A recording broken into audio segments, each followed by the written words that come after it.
तो आज हम डिस्कस करते हैं एलोट्रोप्स ऑफ कार्बन। सबसे पहली बात तो देखो एलोट्रोप्स क्या होते हैं, ठीक है। एलोट्रोप्स का मतलब क्या होता है कि कोई भी जैसे एक एलिमेंट है उसी से बने हुए बाकी अलग अलग तरीके के एलिमेंट जिनकी फिजिकल प्रॉपर्टी अलग है, केमिकल प्रॉपर्टी अलग है, पर वो बने उसी से। जैसे फॉर एग्जांपल अगर तुम्हें बेसिक समझाओ तो लोहा है, एग्जांपल के लिए आयरन मान लेते हैं, ठीक है। तो आयरन से हैमर भी बनता है, आयरन से नेल भी बनती है, लेकिन नेल का काम अलग है, कील, नेल का काम अलग है और हैमर का काम अलग है, ठीक है। ऐसा तो नहीं कर सकते कि हम की कील से हथौड़े को ठोके, ठीक है। वो बिल्कुल प्रॉपर्टी अलग शो करते हैं क्योंकि उनका फिजिकल स्ट्रक्चर अलग है, क्या पता उनके अंदर के केमिकल प्रॉपर्टीज अलग है, ठीक है। तो उस हिसाब से एलोट्रोप्स का मतलब है कि कोई भी एलिमेंट है उसी से अलग अलग चीजें बन रही है। जैसे कि डायमंड हो गया, कार्बन से बनता है, डायमंड के बारे में देखेंगे। ग्रेफाइट हो गया, कार्बन से बनता है। ऐसे कई सारी चीजें होती है, ठीक है। तुम्हारे सिलेबस में सिर्फ दो ही चीजें हैं, डायमंड और एक ग्रेफाइट है, और थोड़ा बहुत बकमिंस्टर फुलरेन के बारे में थोड़ा बहुत डिस्कस करेंगे, ठीक है। तो देखो सबसे पहले डायमंड क्या होता है। डायमंड जो ऐसा स्ट्रक्चर, देखो बेसिकली हमने क्या पढ़ा है, हमने ये पढ़ा है कि कार्बन क्या करता है, एक 4 बॉन्ड बनाता है अपने से दूसरे कार्बन के साथ या किसी और भी चीज के साथ, हाइड्रोजन वगैरह कोई भी चीज है तो उसको 4 बॉन्ड बनाने होते हैं। देखो यहाँ पे जैसे ये एक कार्बन है, ये वाला, इसने एक यहाँ बनाया है, 1 2 3 4, इस वाले कार्बन ने 1 2 3 4, इस वाले कार्बन ने, मतलब हर एक कार्बन जो है यहाँ पे 4 बॉन्ड बनाना है दूसरे कार्बन के साथ, ठीक है। तो पहली प्रॉपर्टी क्या है, इसकी प्रॉपर्टीज लिखने हैं बेसिकली, या फिर एक तरीके से उसके बारे में डिस्कस करना है। तो in diamond carbon makes 4 bonds with other carbons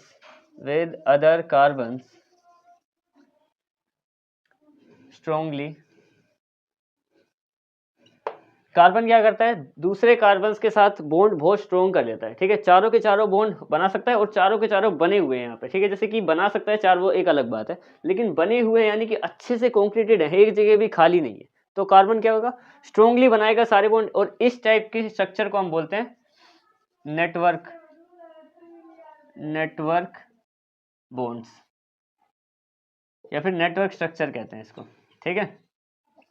मतलब इस तरीके से बिल्कुल अच्छे तरीके से एक दूसरा तीसरा बिल्कुल एक शेप बनने से डायमंड की होती है। वैसे डायमंड ये बन नहीं रहा है असली में, लेकिन असल में क्या है कि बिल्कुल हर जगह जो परफेक्ट होना चाहिए ना, इसलिए उसको हम बोलते हैं नेटवर्क स्ट्रक्चर, नेटवर्क बॉन्ड, बिल्कुल तरीके से लगी हुई हर एक जगह पे हर एक चीज, ठीक है। ये कार्बन की मतलब डायमंड की पहली प्रॉपर्टी है कि सारे वो कार्बन हर एक से बॉन्ड बनाता है, ठीक है।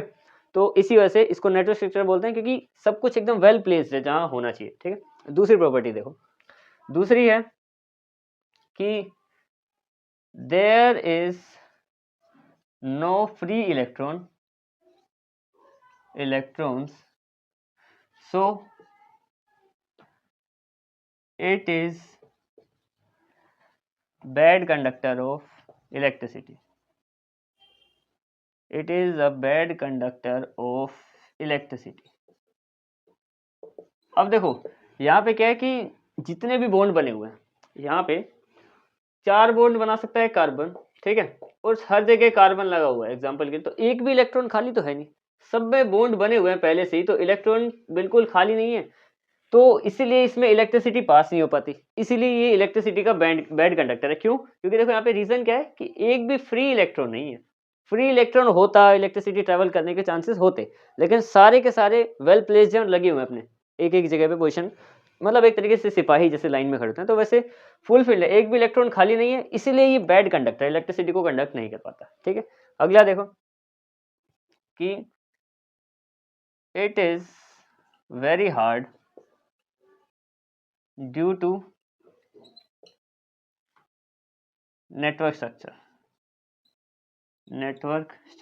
ये जो नेटवर्क स्ट्रक्चर ये मिलके बनाते हैं, इसी वजह से जो इनका बॉन्ड है, जो डायमंड है, वो इसलिए बहुत ज्यादा हार्ड होता है। तुमने ऐसा सुना होगा कि मतलब हथौड़ा मारते हैं डायमंड पे तो भी हथौड़ा टूटने के चांसेस होते हैं। डायमंड बहुत मजबूत होता है, इसलिए मजबूत होता है क्योंकि सब कुछ वेल प्लेस्ड है, इसलिए काफी स्ट्रॉन्ग है, क्योंकि इसका स्ट्रक्चर बिल्कुल अच्छे से बना हुआ है, ठीक है। अगला है it is very shiny and lustrous. एक ही बात है, लस्ट्रस और शाइनी का मतलब एक ही होता है। लस्ट्रस और शाइनी का मतलब बहुत ज्यादा चमकदार होता है। चमकदार भी होता है क्योंकि ऑब्वियसली बात है, तुमने हीरे को देखा ही है कितना चमकदार होता है, ठीक है। वेल प्लेस्ड अच्छे से बना हुआ है, इसकी 4 प्रॉपर्टी है, ठीक है। डायमंड की एक बेसिक बात बताई मैंने तुम्हें कि शाइनी है, लस्ट्रस है, दूसरा शाइनी और लस्टर्स तो क्यों होता है ये भी तुम्हें पता है, क्योंकि ज़मीन के नीचे पाया जाता है। ज़मीन के नीचे इतनी गर्मी में बिल्कुल तपता हुआ तो चमकदार ही निकलेगा, ऑब्वियस सी बात है। और यही देखो, यही हमारे पास कार्बन है, इससे डायमंड बनता है। और वही सेम कार्बन है जिससे हमारे पास कोयला भी बनता है, कोल, ठीक है, ग्रेफाइट भी बनता है, पेंसिल की नोक होती है। इन दोनों में कितना डिफरेंस होता है? ये क्यों है? क्योंकि एलोट्रोप्स है, उनकी फिजिकल फॉर्म्स अलग है। इसमें कार्बन एक अलग तरीके से बैठा हुआ है, बिल्कुल सही सही लगा के अपने आप को, चमकदार है, स्ट्रोंग है, ठीक है, इलेक्ट्रिसिटी कंडक्ट नहीं करता क्योंकि फ्री इलेक्ट्रॉन नहीं है। और इसी में जब ग्रेफाइट पे जाएंगे या कोल पे जाएंगे, वो चमकदार तो होते नहीं, तो डल होते हैं बिल्कुल, ठीक है। तो वो फॉर्म्स पे डिपेंड करता है, ठीक है। जैसे वही मैंने आयरन का एग्जांपल लिया था कि कील वो काम नहीं कर सकती जो काम हथौड़ा कर सकता है। एग्जांपल आयरन का क्या, किसी भी चीज का लेंगे तो ऐसे ही सेम बनेगा, ठीक है।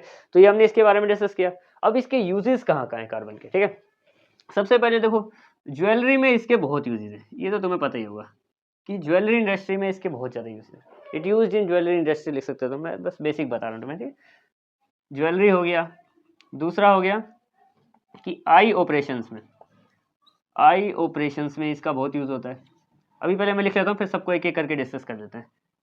आई ऑपरेशन हो गया, ज्वेलरी हो गया, एक है एज एब्रेसिव, और एक है ड्रिलिंग में।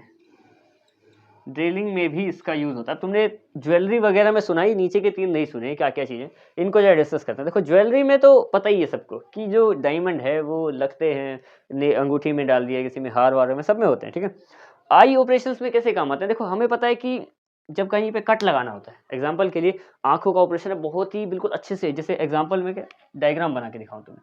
जैसे ये आंख है मान लो, ठीक है, ये इसके अंदर हमने कट लगा रखे हैं वगैरह वगैरह।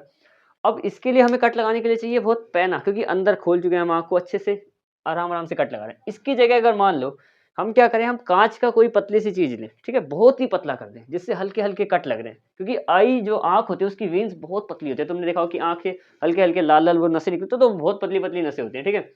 आई ऑपरेशन में क्यों करते हैं? जैसे कि मान लो ये एक ना ऐसा, ये ग्लास ग्लास है, ठीक है, ग्लास का एक, कांच का एक बहुत पतला हमने कटर बनाया, उससे कट लगा रहे हैं, पर वो इतना पतला है कि ग्लास टूट भी सकता है, क्योंकि हमें पता है कि कांच तो बड़ी आसानी से टूट जाता है, और वो इतना पतला हो जाए और हम कट लगा रहे हैं और आंख के अंदर रह जाए टूट के, तो कितनी दिक्कत हो जाएगी।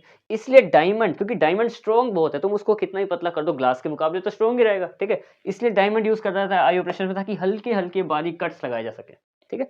एज एब्रेसिव का मतलब क्या है? अब एब्रेसिव का मतलब यहाँ पे क्या है? एब्रेसिव का मतलब होता है कोई भी ऐसी चीज जिसको हम यूज करते हैं एज पॉलिशिंग, जैसे कि किसी भी चीज को चमकाने के लिए, ठीक है। जैसे जो काफी खुरदरा हो, क्योंकि देखो अगर ये स्ट्रोंग है, इतना तो हमें पता है ये स्ट्रोंग है, और ये काफी शाइनी भी होता है, और फिसलन वाला होता है कब? जब इसको हम अच्छे से ड्रिलिंग, मतलब ड्रिलिंग क्या, काट काट के एक डायमंड की शेप में लाया जाता है। लेकिन असल में डायमंड क्या है, जब उसको शेप में नहीं लाया जा रहा, तो वो जो उसका एक हल्का सा भी किनारा निकला हुआ है, अब डायमंड स्ट्रोंग बहुत है तो वो किनारा बहुत ज्यादा ऐसा है कि मैं उसमें अगर पूरे बोर्ड पे रगड़ दूं ना, वो किनारा टूटेगा नहीं, लेकिन ये बोर्ड में यहाँ पे कट्स पड़ जाएंगे बीच में कई सारे, ठीक है। तो इसलिए जब उसको, मतलब जो एज अ गहने यूज नहीं किए जा रहे हैं, जो अभी रफ है, उसको हम यूज करते हैं एज एब्रेसिव। एब्रेसिव का मतलब है कि किसी रफ चीज पे हम उसको रगड़ें ताकि वो उसका जो सरफेस है वो और स्मूथ हो जाए, शाइनी सरफेस। मतलब कैसे एग्जांपल दूं मैं तुम्हें, जैसे कुछ ऐसी चीजें होती है ना, जो जैसे लकड़ी रफ खुरदरी पड़ी है, उस पे हम किसी और खुरदरी चीज को ऐसे ऐसे करके रगड़ते हैं, तो वो क्या करती है, वो खुरदरी चीज से जो ऊपर ऊपर, जैसे एग्जांपल के लिए ये लकड़ी है, अभी ये खुरदरी है, ठीक है, इस पे हम ऐसे ऐसे करके रगड़ रहे हैं किसी दूसरी खुरदरी चीज से, जो मतलब अच्छे से मतलब स्मूथ नहीं है, रफ है। रगड़ते रगड़ते क्या होता है, पॉलिश बिल्कुल साफ हो जाता है, फिर शाइनी, शाइन चमकदार नहीं, पर मतलब बिल्कुल ऐसा जिसमें कोई भी होल्स नहीं है, क्योंकि जो ऊपर ऊपर की हल्की हल्की चीज थी वो सब उसने उखाड़ के स्टेबल कर दिया। तो उस काम के भी आता है डायमंड यूज करने, ठीक है।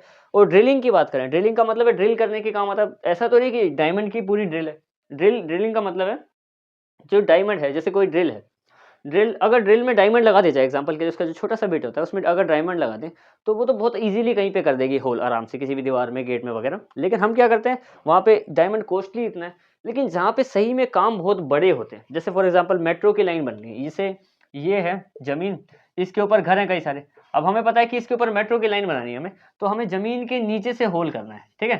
तो एक मशीन भी लाई गई थी जिसके आगे ना ड्रिल में यहाँ पे डायमंड लगाया हुआ था कॉर्नर में, इसने इतनी स्मूथली, क्योंकि डायमंड बहुत शार्प होता है और बहुत स्ट्रॉन्ग होता है, टूटेगा भी नहीं। क्योंकि अगर हम एज अ नॉर्मल मतलब आयरन की ड्रिल यूज़ करते तो ऊपर क्या होता, ऊपर थोड़े बहुत झटके लगते, पता चलता कि हाँ भाई नीचे काम हो रहा है। ज़मीन के नीचे से डायमंड की ड्रिल इतनी ईज़िली करके निकल गई ऊपर, सब स्टेबल था, किसी को नहीं पता चला। जब मेट्रो की लाइन वगैरह बिछ रही थी या फिर जो नीचे अंडरपास वगैरह बनते हैं ना रोड के नीचे से, उसमें ऐसा है कि ऊपर कुछ हिलना भी नहीं चाहिए, पता भी नहीं चलना चाहिए ट्रैफिक है चाहे घर है ऊपर, ठीक है? और नीचे आराम से हमारी खुदाई हो जाए। तो ऐसे टाइम पे काफ़ी शार्प चीज़ें यूज़ करते हैं और डायमंड वैसे भी काफ़ी शार्प होता है, ठीक है?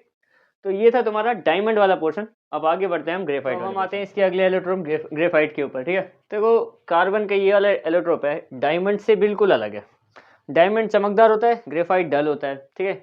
डायमंड इलेक्ट्रिसिटी को कंडक्ट करता नहीं, लेकिन ये कर लेता है, ठीक है? इसकी प्रॉपर्टी और उसकी प्रॉपर्टी में बहुत फर्क है। डायमंड स्ट्रॉन्ग होता है, ये क्या होता है, बहुत ज़्यादा वीक होता है। रीजन सब देखेंगे हम लोग। देखो सबसे पहली बात तो इसके दो लेयर्स हैं, इनके बीच में होता है गैप। यहाँ पे देखो तुम्हें गैप दिख रहा होगा आराम से, ये एक गैप है इनके बीच में, दो लेयर्स के बीच में, ठीक है? इसके वैसे ही ज़्यादा प्रॉपर्टीज देखते हैं सारी। तो यहाँ पे लिख देता हूँ मैं इसकी प्रॉपर्टीज। सबसे पहली carbon make bond with other two carbons, two नहीं थ्री आएगा यहाँ पे, थ्री कार्बन्स, एक इसमें फ्री रहता है, ठीक है? क्या है, देखो एक कार्बन है, जैसे एग्जांपल के लिए मान लेते हैं ये एक कार्बन है, ठीक है? ये यहाँ पे इसके साथ ऐसे एक बॉन्ड बनते हैं यहाँ पे, ठीक है? ये क्या करता है ना, कार्बन इसके साथ एक बॉन्ड बना रहे हैं यहाँ पे, तीन कार्बन के साथ बॉन्ड बने हुए हैं, लेकिन फिर भी बीच में एक गैप है, ठीक है? वो क्या करता है, तीन कार्बन के साथ बॉन्ड बनाता है, जबकि कार्बन क्या कर सकता है, कार्बन चार बॉन्ड बना सकता है, ठीक है? तो तीन कार्बन के साथ बॉन्ड बनाता है and form a hexagonal structure. एक हेक्सागोनल स्ट्रक्चर बनाता है। देखो हेक्सागन बना हुआ है हर जगह, जिसमें 6 साइड्स होती है ना, ऐसे हर जगह एक हेक्सागन बना हुआ है। तो कार्बन क्या करता है इसमें, बेसिकली एक ऐसा बॉन्ड बनाता है जो पूरा 4 कार्बन का नहीं है। 4 कार्बन का नहीं है तो क्या होगा यहाँ पे, 4 कार्बन के नहीं होने की वजह से स्ट्रॉन्ग नहीं है। स्ट्रॉन्ग नहीं, देखो पेंसिल की लेड में ग्रेफाइट होता है, पेंसिल की लेड होती है ना, वो ग्रेफाइट से बनी होती है। अब देख लो उसको तोड़ना आसान है, अगर वही डायमंड हो तो तोड़ के दिखाओ, हाथ कट जाएगा बल्कि, ठीक है?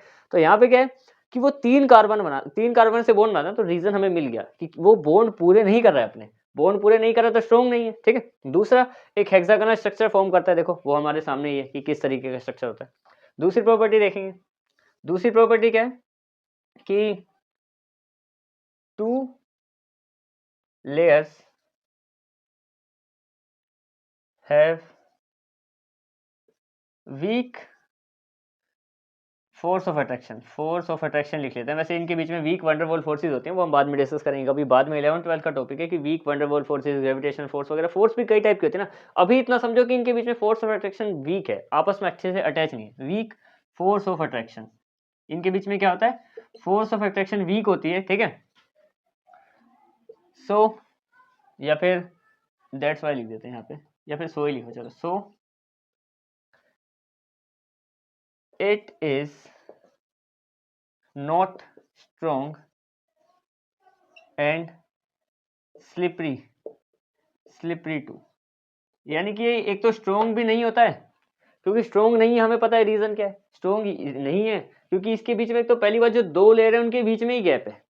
अब गैप है तो फिर तो स्ट्रॉन्ग होना पॉसिबल ही नहीं है। और दूसरा गैप है और वो फोर्स भी मतलब उतनी अच्छे से फोर्स ऑफ अट्रैक्शन भी नहीं है, तो ये स्लिपरी है। मतलब ये जो लेयर है ना असल में एक दूसरे के ऊपर ऐसे ऐसे मूव कर रही होती है। कभी भी पेंसिल की जैसे नोक है उसका चूरा बना दो, बिल्कुल छोटे छोटे पार्टिकल्स, उसको हाथ में रखने ऐसे तो बिल्कुल स्मूथ हो जाता है हाथ, बिल्कुल। क्यों? क्योंकि वहां पे स्लिपरी है वो, ठीक है? स्लिपरी है इसलिए उसको एज अ लुब्रिकेंट भी यूज किया जाता है। लुब्रिकेंट मतलब जो चीजें जैसे कि मान लो पेट्रोल जैसे गाड़ी का एग्जाम्पल के लिए चेन खराब हो गई, चेन में हम क्या करते हैं, ग्रीस लगाते हैं। ग्रीस क्या करते हैं, उस मशीन जो भी एक वो उसका स्ट्रक्चर है उसको स्मूथ कर देती है।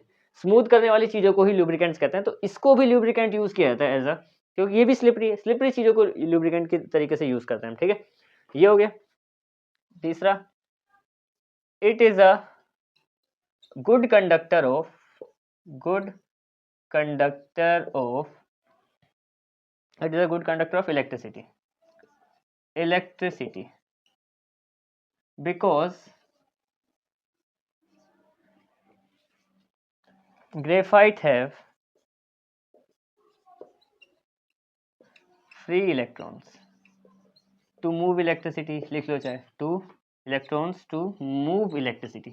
यानी कि जो ग्रेफाइट है ना, उसके पास क्या है, फ्री इलेक्ट्रॉन है। इलेक्ट्रॉन कहाँ से फ्री हो गए, कार्बन 4 बॉन्ड बनाता है, हर कार्बन 3 बना रहा है। अब हर कार्बन अगर 3 ही बॉन्ड बनाएगा तो सबका एक इलेक्ट्रॉन फ्री घूम रहे हैं यहाँ पे। अगर इलेक्ट्रॉन फ्री घूमेगा तो इलेक्ट्रिसिटी का अच्छा वो हो जाएगा एक कंडक्टर, ठीक है। तो ये जो ग्रेफाइट है ये अच्छा कंडक्टर होता है, इसमें मतलब इलेक्ट्रिसिटी ट्रेवल कर जाती है। जैसे कि जो पेंसिल होती है, तुमने देखी पेंसिल, पेंसिल की एक साइड नोक होता है, दूसरी साइड से वो लकड़ी वाला हिस्सा बंद होता है। इसलिए बंद होता था कि बच्चे कभी उस पेंसिल को अगर किसी स्विच बोर्ड में डाल रहे हैं तो पीछे से कम इलेक्ट्रिसिटी वहां तक आए, पर लकड़ी की वजह से वो उनको ना लग पाए। अगर दोनों साइड से शार्प करी जाए ना पेंसिल, तो वो इलेक्ट्रिसिटी को ट्रैवल करके हमें झटका दे सकती है आराम से, क्योंकि उसमें इलेक्ट्रिसिटी ट्रैवल हो जाती है, ठीक है। तो ये 3 प्रॉपर्टी हो गई। अगली देखो, it is non shiny and non shiny और डल, एक ही बात है, और लिखो, और डल। या तो वो नॉन शाइनी होता है, चमकदार नहीं है, डल, डल का मतलब भी वही है कि वो चमकदार नहीं है, ठीक है। ये बिल्कुल उसके अपोजिट है।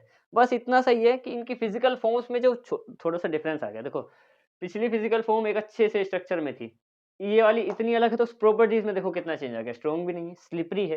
वो स्लिपरी नहीं था, वो रफ था। हमने देखा था कि वो रफ ऐसा है कि वो अच्छे से किसी भी चीज को घिसते हैं तो उसको स्मूथ कर देता है। ये तो स्लिपरी है, ये तो स्मूथ, ये तो जैसे ये है, ये वाला सब्सटेंस, इलेक्ट्रॉन्स की कमी है तो कंडक्टर बन गया, ठीक है। स्ट्रॉन्ग नहीं है क्योंकि वीक वंडरवॉल फोर्सेस को छोड़ो, वीक फोर्स ऑफ अट्रैक्शन है दोनों के बीच में, तो वो स्लिपरी हो रहा है, फिसल रहा है एक दूसरे के ऊपर। और नॉन शाइनी और डल, क्योंकि हमें पता है ग्रेफाइट कैसा चमकदार बिल्कुल नहीं होता, ठीक है। इसके यूजेस देखते हैं। यूजेस में देखो तो एज है, इसको इलेक्ट्रोड यूज किया जाता है। अब इलेक्ट्रोड तुम्हें अभी इतना नहीं पता है, पर एनायन कैटायंस के फॉर्मेशन में इनको यूज किया जाता है, ठीक है। एक इलेक्ट्रोड में हो गया। दूसरा दूसरा काफी फेमस है कि इसको पेंसिल इंडस्ट्री में यूज किया जाता है। पेंसिल इंडस्ट्री तो तुम्हें पता ही है, पेंसिल इंडस्ट्रीज में यूज किया जाता है, ठीक है। एज ए ल्यूब्रिकेंट भी यूज किया जाता है। ल्यूब्रिकेंट्स, ये मैंने तुम्हें पहले ही बताया था। ल्यूब्रिकेंट्स का मतलब है कि अगर ये फ्रिक्शन को कम कर रहा है, क्योंकि फ्रिक्शन को तो कम कर ही रहा है, फिसलन बढ़ा रहा है, ठीक है। फिसलन बढ़ा रहा है तो फ्रिक्शन कम हो रहा है हमारे पास, ल्यूब्रिकेंट यूज हो रहा है। इसके अलावा एक प्रॉपर्टी है इसकी, बैटरी में भी यूज होता है। सेल और बैटरी में तो यूज हो ही गई, ऑब्वियस सी बात है। जब इलेक्ट्रिसिटी को कोई चीज कंडक्ट कर रही है तो वो सेल या बैटरी या इलेक्ट्रिकल अप्लायंसेस से रिलेटेड किसी चीज में आराम से यूज हो सकती है, ठीक है। तो ये था हमारा दूसरा ग्रेफाइट, इसके बारे में हमने पढ़ लिया। अब मिलते हैं बाद में, दैट्स इट।